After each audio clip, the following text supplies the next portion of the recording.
চলে আসলাম আপনাদের মাঝে কুশি কাটার টিউটোরিয়াল নিয়ে। যারা এখনও নতুন পারেন না সেজন্য আপনাদের জন্য আমি চেয়েছিলাম যে প্রথম থেকে এটা শুরু করতে। আসসালামু আলাইকুম, সবাই কেমন আছেন? আশা করি আলহামদুলিল্লাহ সবাই ভালো আছেন। আমি আপনাদের দোয়ায় ভালো আছি। তো এখান থেকে হলো আমি স্লিপ নট থেকে শুরু করে একেবারে সিঙ্গেল ক্রোশেট বলেন, ডাবল ক্রোশেট বলেন, সব কিছু একে একে শিখিয়ে দেওয়া হবে। এবং আপনারা যদি কোনো কিছু শিখতে চান তাহলে সেটা আমাকে জানাবেন, আমি শিখিয়ে দেবো ইনশাল্লাহ।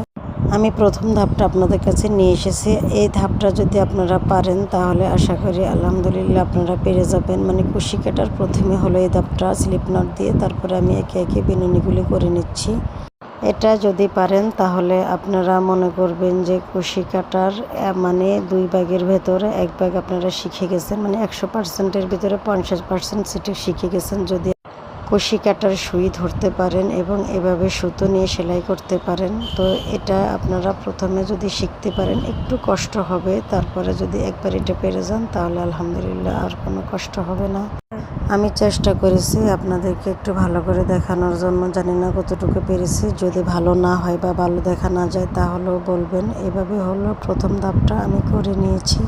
এখানে আমি হলো উল সুতা ব্যবহার করেছি, এজন্যই করেছি যাতে আপনারা একটু ভালো করে বুঝতে পারেন। যদি এখানে আমি 9 তারের সুতা ব্যবহার করতাম তাহলে এতটা স্পষ্ট করে দেখা যেত না বা আপনাদের বুঝতে সমস্যা হতো। এখানে হলো আমি একটার ভিতর একটা দিয়ে আমার হাতের আগের পেঁচিয়ে নিতে হবে সুতা, তারপর হলো একে একে দেখেন আমি কিভাবে করতেছি। এই ধাপটা যদি হয়ে যায় তাহলে আপনাদের আর কোনো কষ্ট হবে না। মানে বলা হয় যে এটাই কুশি কাটার অর্ধেকটা কাজ শেখা। আপনি যদি সুই এবং সুতা ধরতে পারেন তাহলে মনে করেন যে আপনি অনেকটাই শিখে গেছেন। তারপরে হলো এটা আস্তে আস্তে হলো এভাবে তুলতে হবে এই সুতার ভিতরে দিয়ে। এখন আমি ডাবল ক্রোশেটগুলো দেখাতে চাই। আমি 2 ঘর বাদ দিয়েছি, 2 ঘর বাদ দিয়ে আমি তৃতীয় ঘরে সুই ঢুকিয়ে এভাবে একটা এভাবে 3টা তার হয়েছে। 2টো তার আগে বের করে নিয়েছি সুতা, তারপরে আরও 2টো তার বের করেছি। ভালো করে দেখবেন, এই যে সুতা নিয়ে টান দিয়ে এখানে মোট 3টি তার হয়েছে।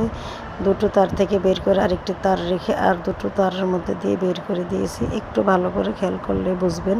আসলে দেখতে যতটা কঠিন মনে হয় ততটা কঠিন না, একটু ভালো করে দেখলে বোঝা যায়। এটা হলো আস্তে আস্তে হলো এটাকে বলে হলো এটা হলো ডাবল ক্রোশেট। তাই আপনাদের মাঝে এটা আমি অবশ্যই কিছু সেলাই করব না, আপনাদেরকে জাস্ট প্রথম ধাপটা এবং ডাবল ক্রোশেটটা দেখিয়ে দিলাম কিভাবে আপনারা ডাবল ক্রোশেট করবেন। আপনারা যদি চান আপনাদেরকে ডাবল ক্রোশেট, সিঙ্গেল ক্রোশেট আমি সব কিছু দেখিয়ে দেব, সমস্যা নেই। কেউ যদি কোনো কিছু বোনা দেখতে চান, ফুল, টেবিল ম্যাট, প্লেট ম্যাট কিংবা অন্য কিছু যদি দেখতে চান তাহলে আমি সব কিছু শিখিয়ে দেবো ইনশাল্লাহ, কোনো সমস্যা নাই। ডাবল ক্রোশেটটা একটু ভালো করে দেখবেন। আমি আগে সুইটা সুতার ভিতরে ঢুকিয়ে টান দিয়ে নিয়েছি, তারপর পেঁচিয়ে নিয়ে 2টো করে সরিয়েছি। প্রথমে 2টো তার ছেড়ে তারপরে আবার 2টো তার ছেড়েছি। মনে রাখবেন এখানে প্রথমে 3টি তার হবে, 3টি তারের 2টো তার ছেড়ে দিবেন এবং একটি তার রাখবেন। ওই একটি তারের ভিতর দিয়ে আপনি আরেকটা পেঁচ দিয়ে 2টো তার করে তারপর আবার দ্বিতীয় 2টো তারগুলো ছাড়বেন, তাহলে আপনার ডাবল ক্রোশেট হয়ে যাবে খুব সুন্দর করে। এখানে হলো আমি আস্তে আস্তে বুনতেছি আপনাদেরকে দেখানোর জন্য, এবং দেখেন যে কত সুন্দর হয়েছে আলহামদুলিল্লাহ। আপনারা চাইলে আরও সুন্দর করতে পারবেন, আরও ভালো করে শিখতে পারবেন। এটা হলো এই যে আবার আপনাদের দেখানোর সাথে আমি আরেকটা করে নিচ্ছি। এটার ভেতর দিয়ে ঢুকিয়ে তারপরে হলো করে নিচ্ছি। আমি আজকে কিছু বুনবো না, কিছু যদি বুনতাম তাহলে আমি কেটে কেটে আপনাদেরকে দেখাতাম, কিন্তু আমি শুধু আজকে এইটুকু আপনাদের দেখাতে চেয়েছি যাতে আপনারা প্রথম ধাপটাকে হাতে খড়ি যেটাকে বলা হয় সেটা যেন আপনারা ধরতে পারেন। কিভাবে স্লিপ নট করতে হয়, কিভাবে প্রথম ধাপ করতে হয়, দ্বিতীয় ধাপ করতে হয়।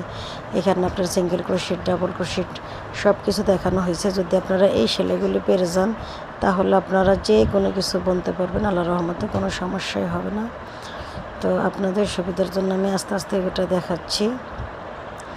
এটা আবার আমি সুই ঢুকিয়ে আপনাদের দেখার সাথে আমি ভালো করে দেখাচ্ছি যাতে বারবার যাতে একটু ভালো করে দেখতে পারেন।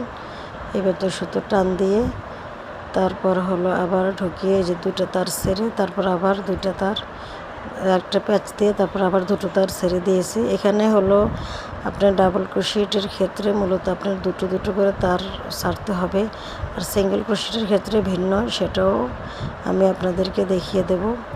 তো আপনাদের যদি আরও কিছু দেখার জন্য থাকে বা আরও কিছু জানার জন্য থাকে আমাকে জানাতে পারেন।